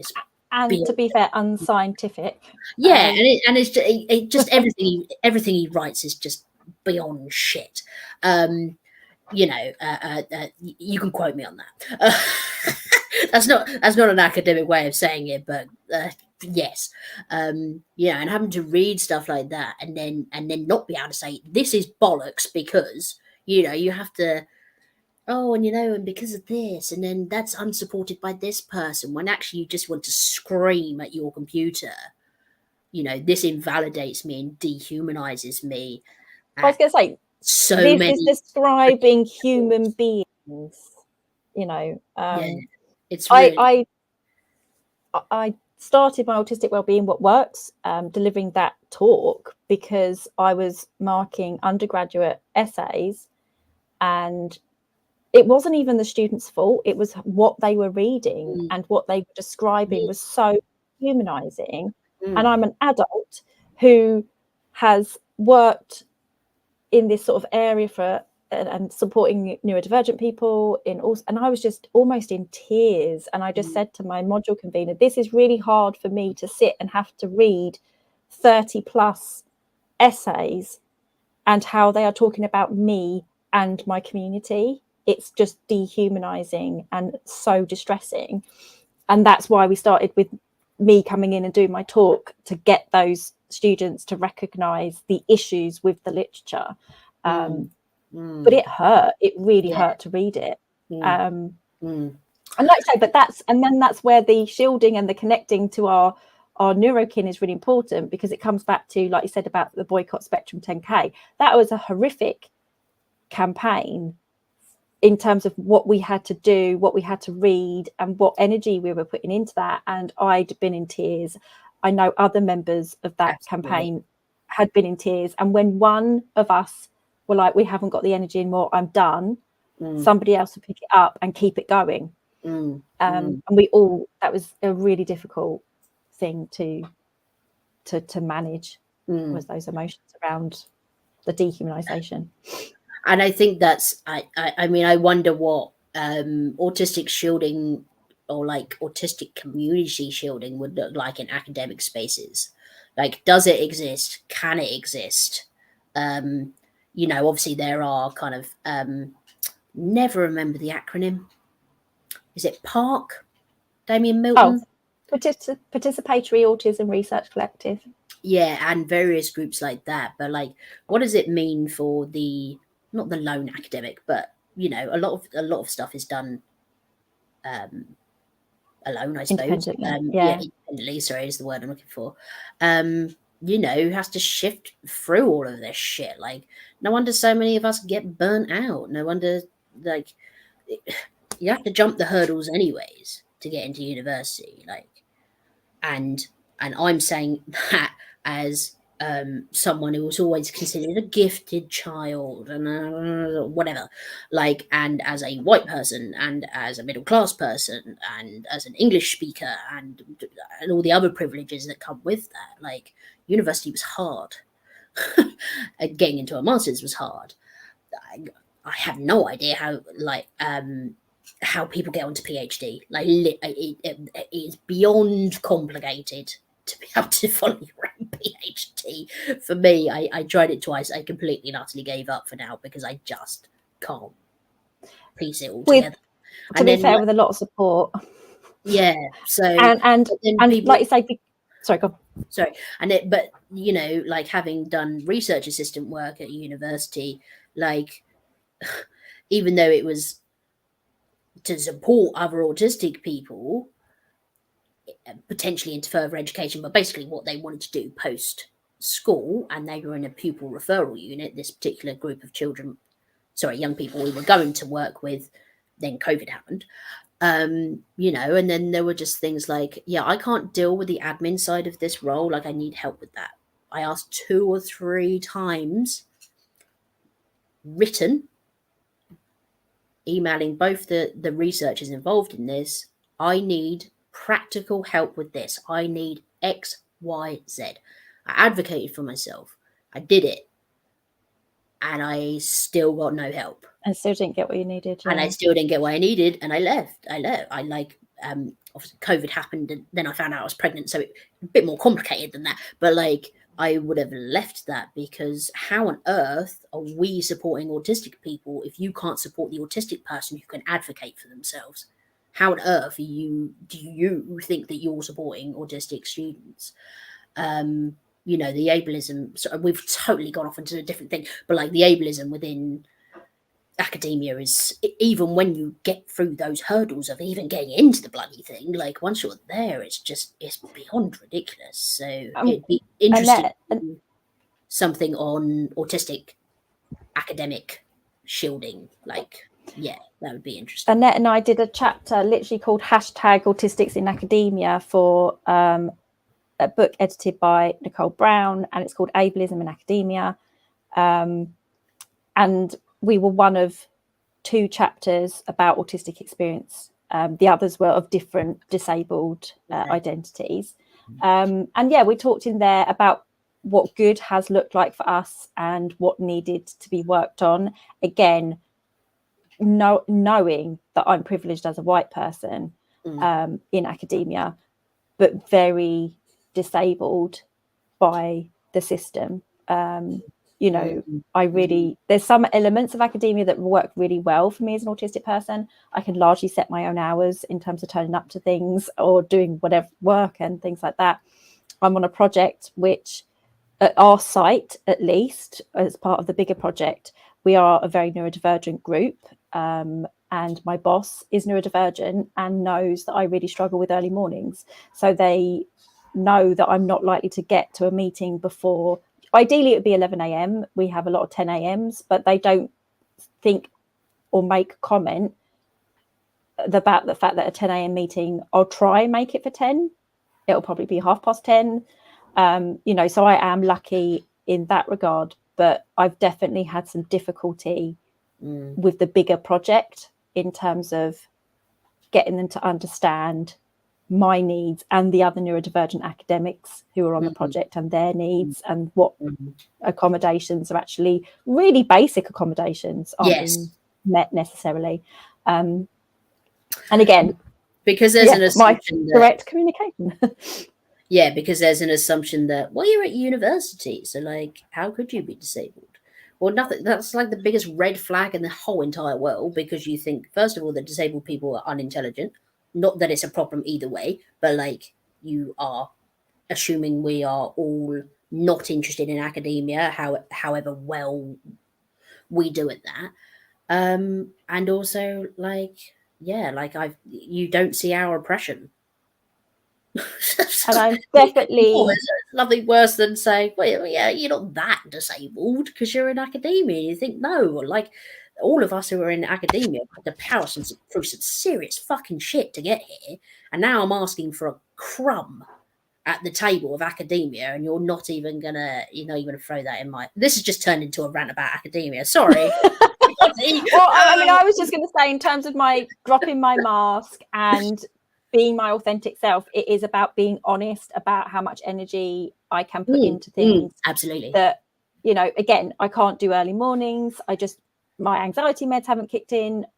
My routine takes a long time to get me up and going, and get, having a shower and all that takes a lot of energy. And I need a nap in the afternoon usually. I managed to get through the whole day yesterday. I did a lot of work on the project that we're on. And then today we had a 2-hour meeting this morning, which I was actually talking at. So that took a lot of my energy. Sometimes I don't talk in those meetings and I use the chat box because I know I can talk, but it means I won't be able to do anything later maybe because the amount of energy. And so I had that 2-hour meeting today, and then I had a 3-hour nap afterwards, and then we had the live. Right.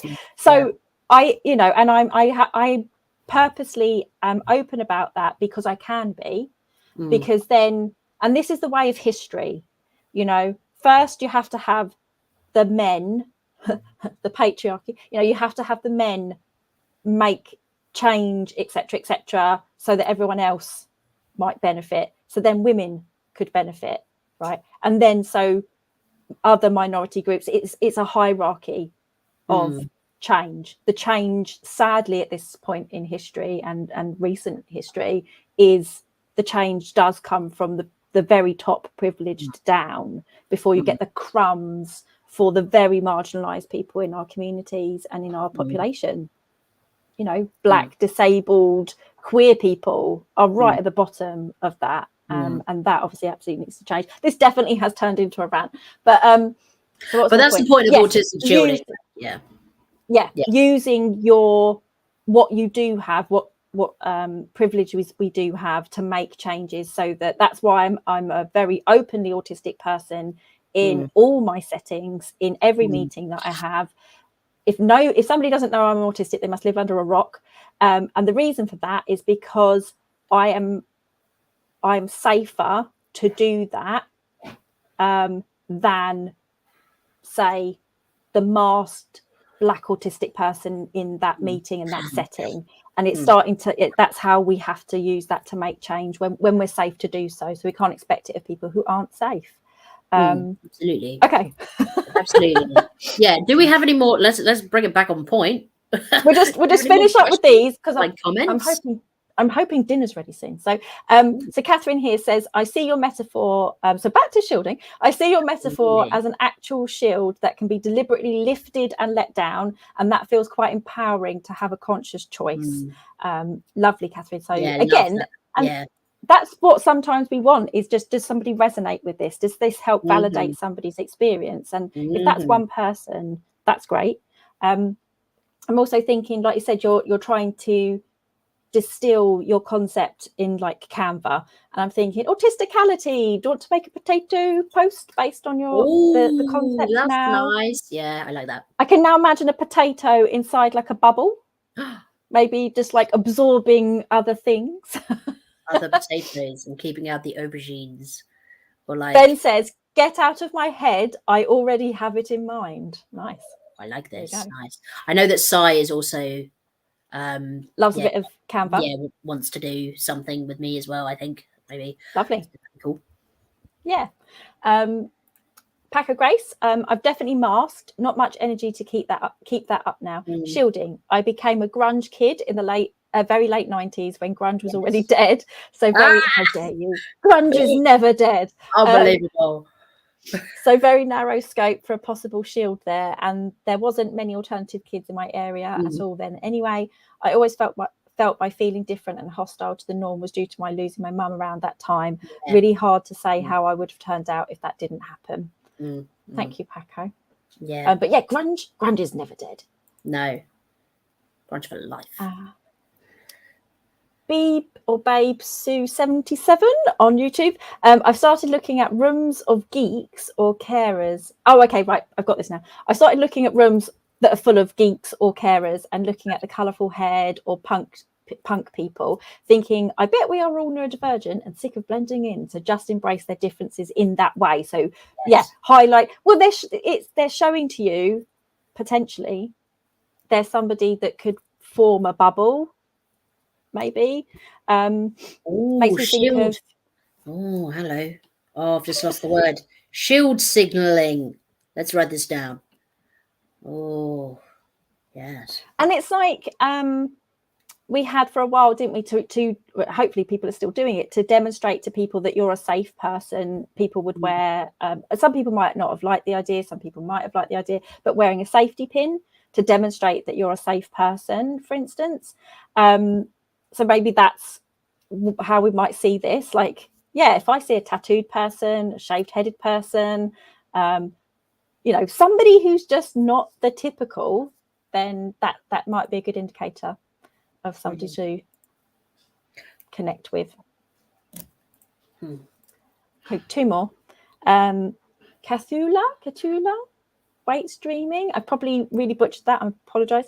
I notice I don't ask others things about themselves, and that's a real put off for them. I'm seeing now it's because I'm so focused on masking and policing myself that I can't fully interact with others. And that's quite interesting, actually, because I argue I don't do that either. I don't necessarily dig or ask what I would class as like personal questions, but that non-autistic people don't think are quite perfectly reasonable to ask. So as if it's perfectly reasonable to ask an adult woman or somebody with a womb, so when are you going to have kids? Right? As if that's just chit chat. it's like that is not chit chat. That is actually quite a personal question. So I don't either, but I don't see it as masking per se, or I don't also see it as disinterest in the person. I see it as, I would like to give a welcoming space to people, and if they want to communicate about who they are and things, that they can. So I'm sorry that you feel like you have to police yourself, but you might just genuinely not be interested. That's also okay. For real. For real. And there are some, like, in my experience, there are some times where I don't ask people, or I forget things. I think, oh my God. So I spoke to someone yesterday and they've got a baby on the way, and I was like, I did not ask how the baby's coming along, not because I'm disinterested, but because my head is like a sieve. But also, they might be fed up with people asking them that all the time. Like, you don't know. If you want to bring it up, lovely. Let's talk about your baby. I'm here for that. That's I'm not trying to make that small thing, but like, and like there's some conversations, like there's another fellow I work with who's autistic. I've worked with him for a long time, and my God, we have conversations with each other, and neither of us are talking about the same thing. We're both autistic. Neither of us look at each other. Neither of us are really asking about each other at all. We're just moaning about the same shit we always moan about, because that's how we communicate with each other. So it'd be interesting to see if these people are put off by that kind of communication style. Because I don't think it's that rare for autistic people. I don't know. And I think that's a good opportunity to also flag that we have closed autistic spaces where we don't ask those sorts of questions. I mean, we kind of have some structure where we might ask just to start the session going. Parallel connection. I like that, Victoria. Sorry, I've just seen Victoria was saying about parallel connection. Yeah, I like that. Sorry, carry on. I'm going to write that down. So yeah, in our spaces, the start typically is around, have you had a happy or a sad octopus moment, or a weird octopus moment? And we're referring to those reversible octopus toys, octopodes toys, to get people, if they want to discuss something that they've had good or something they've struggled with in that week. But and then everything, kind of revolves around just our odd interests. And there's, question of the week from Spencer, which is usually very random and it's very hypothetical, and then you have a discussion around it, because we don't really have that kind of chit-chatty small talk back and forth. So yeah, you might feel more comfortable in our closed Aucademy spaces that you can see flagged on the screen. So we've got an arts group, animals group, a social group that meets twice weekly on Zoom, a memes group, if you just want to share memes, LGBTQIA+ group, a caregivers group, and an info dump vault, which is on Discord. It's quite quiet on there, and that's for 13 years plus, so it's a very particular safe space as well when you look at the rules. Okay, two more, but these are more around, let's park these and do something around this. So Tanya is saying maybe we could create a shielding toolbox that brings all of the different aspects and tools together to help describe conscious shielding as an autonomous and informed protection. Lovely. And like I say, I would definitely argue for putting the model of self-advocacy, knowledge of profile, needs and boundaries assertion, yes. Which is about, I got that model for, it's a disabled self-advocacy model. So not one that I've made up or anything. So flag that. And this last one is just something for us to pin. Ben, pin this one. So Cornerstone City 777 on YouTube. Can you do a live stream on eye contact and how to deal with people who constantly mistake what you are doing? We can have a discussion around eye contact. I can describe, we can have a number of people actually be interesting to hear different reasons from different autistic people for absence or atypical eye contact. So just because we're autistic, in quotation marks, doesn't necessarily mean you don't make eye contact naturally. You might make eye contact naturally, which is very strange to me. Why do you want to stare at people's eyeballs? I don't know, but each their own. But it's very interesting because I hear different reasons from different autistic people about why they don't make eye contact. But this all comes back to, if you start to learn, so this person saying here, how do you deal with people who constantly mistake what you're doing? This again comes back to learning who you like, why you don't make eye contact for yourself. And then you communicate that to somebody and you assert a need or a boundary. So I actually do this. So I will, if I'm talking to somebody face to face, so if I'm in person with somebody, and particularly if I don't know them and or they're neurotypical, I know that I won't look at them. So what I will say very early on in a discussion or a conversation with them is, oh, just so you know, I think very vividly in pictures. So I look at a blank space. So I won't be looking at you during the conversation, just so you know that I'm still listening. And that is, I've communicated my profile and I've explained my need and my boundary. Absolutely. And I think when we were talking about it not always being safe for people to be out as autistic, or perhaps they're still questioning it, or, you know, I've heard a lot of people say that they don't feel that, they feel like, you know, back to imposter syndrome again, like it's appropriation if they're not formally diagnosed, which is a shame wherever they've picked that up from or have been told about that. But like, there's no reason why you have to go, I'm Chloe and I'm autistic and therefore I will do da da da da da da, and that's where my boundary's at. Like, I think, I don't know, perhaps even people might even take it more seriously if you don't put autistic at the front of it. That's probably a discussion for another time, but like, you don't have to out yourself to say, you know what, I prefer not to handshake. Usually when I meet people, I just do a wave. There's no reason you have to say that you're worried about germs, or that you're worried about being tactile with people.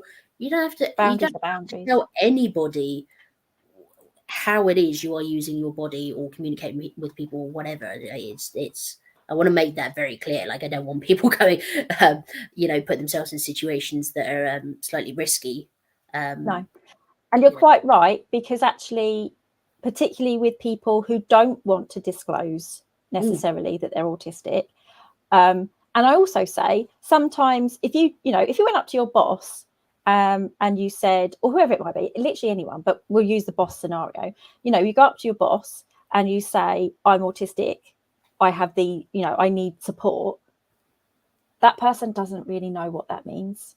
So it is quicker, and it can be also for certain people and certain groups safer you can still convey your needs by simply, like say, saying, oh, I really struggle to make eye contact because it distracts me when I'm trying to think in pictures. Like, so that's my reason anyway.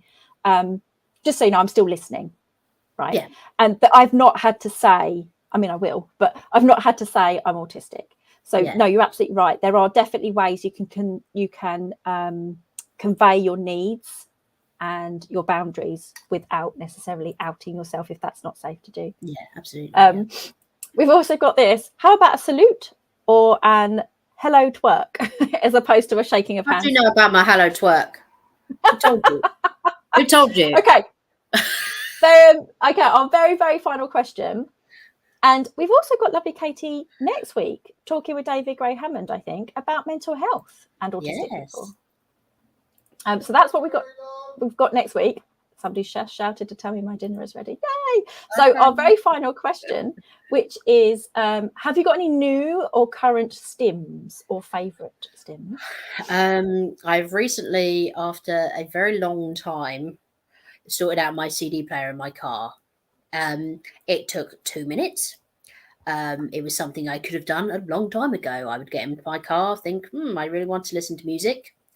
Not do it, think, I'll sort that out. And then, 7 months later, here I am, only just fixing it now. So now I have music back in my car, which is a massive joy to me. And I'm into anything ska, basically anything with trumpets in it, like, come on, brass section, like, give it to me. I'm like, yes, makes me so happy. So I'm drumming away to myself, like, and singing along to myself in the car. And I'm, You know, my car's Nice. getting old, so my windows are down. So like everybody is aware of the Scar Jamboree going on in my car. So that's my thing at the moment is, trumpets, trombones, please. Nice. And now that you just said trumpets, all I can hear and see is I think it's a Haribo. Was it Haribo? Bring on the trumpets advert. Bring on the trumpets. It's a little jelly like bear, and it's annoying a jelly snake by just keep saying bring on the trumpets, and the snake is just like, what are you talking about trumpets? What trumpets? Bring on the trumpets. Yes, I know what you mean. Trumpets. Was that song that I just hummed part of there? Or have I just completely and utterly Nope, made that up? you just completely made that up, which is fantastic. Well, take that. I mean, and I don't have any new stims. I'm still very much into my stimmy rings. I do have a new friend. I don't know if I introduced my friend last time, but so a project that we did as Aucademy. So they sent this little snail who I've been informed looks very much like the evil snail in Adventure Time. Yes. If you search Adventure Time snail, you'll see what I mean. So you've got a small kind of crocheted snail, which is kind of beige, and then got a brown shell. Yes. Just people who who haven't been able to see that. Yes, thank you for the description. And our final question, while I just show people the evil EDF turd. So, Katie, what is your favourite form of potato? Think very carefully about your answer. Oh dear. I already upset him by saying I was just going to talk to you tonight, Chloe. So now you have to say. So now I have to say it. Mashed potato. Your favourite. No, it's always Ben. Come on, it's got to be Ben. That was a roller coaster of a joke. That was. All hail potatoes. So he's adorable and he smells lovely. So I used to just sit in my office and smell him. So he's this little EDF. Like you say, he's meant to be a flame, but he definitely looks like a turd. But yeah, he just sits up there, and I just noticed like last week that he just peers from behind this projector screen and just looks like he's got murderous intent. Do you know that this something you bought? Do you know where this has arrived from? It's not just arrived in your house, right? Like this is what I'm thinking. I'm thinking like one day you just turn round and like dun dun dun. No, it was bought for me years and years ago. So he's quite old. But yeah, it's just because I put all my toys, and I've got a big pile of toys because people give me things, which is really lovely. But then I have to do things with them. I have to work out where they go. Yeah. So like I've got some new things and some slightly older things. I've got my granddad who looks like the guy from Up. So I've got him next to there. But yeah, behind here is loads of toys. It's just this one on the end looks like, say, sticking his eyes out with murderous intent. It's amazing. Don't do things late at night on the computer. She'll turn around and he's there. Fantastic. Okay, thank you everyone so very much. We managed 2 hours. We never do short sessions, and this is why I think that it's really good that we have different mediums. So like you said, you write blogs, you've tried to distill it into a Canva. Ben's work on Autisticality does really well because it's quick and really beautiful imagery. So I just think if anyone's got any time, feel free. If you ever get any little nuggets from any of the longer videos that we do, just pulling out those quotes would be really useful for us, because then we could make them into like Canva based infographics that are a bit more. I always watch back the videos.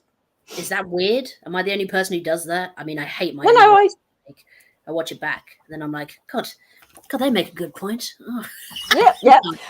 No, I actually do. So I watch the videos back, particularly when I've been on, because it's a lot to process. Absolutely. And so sometimes I miss what my guest is saying. I've looked at the comments because I'm also trying to help manage the comment section. I'm looking at my notes and I'm thinking, I'm like, okay, what question do I want to ask this person? So I like to watch it back, but I watch me back at like double speed. Yeah, so on YouTube I'm even squeakier and quicker, so I do it like 1.75 or double speed just to catch things that I've missed. So no, I absolutely do that, and helps me process. That's why my consultees are always given the option of having a recording of our sessions, because I know that they're going to be processing a lot, particularly if they've only just met me, so they can have a video to process that information still later. Absolutely. I'm hoping I've actually spoken about shielding enough, and like people understand, and you know, there was a little rant there at some point as well, but hopefully it was roller coaster of a session. They always are. Lessons were learned, friendships were lost,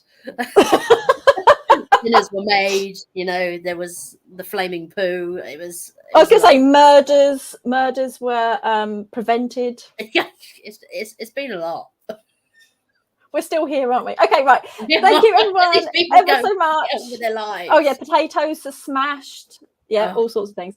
Right, awkward wave while we find the outro music.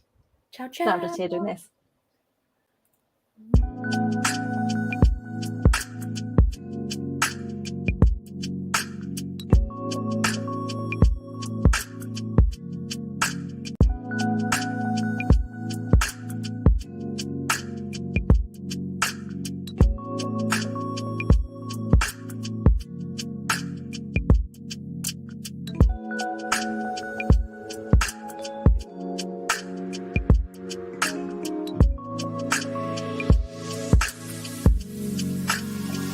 Wow.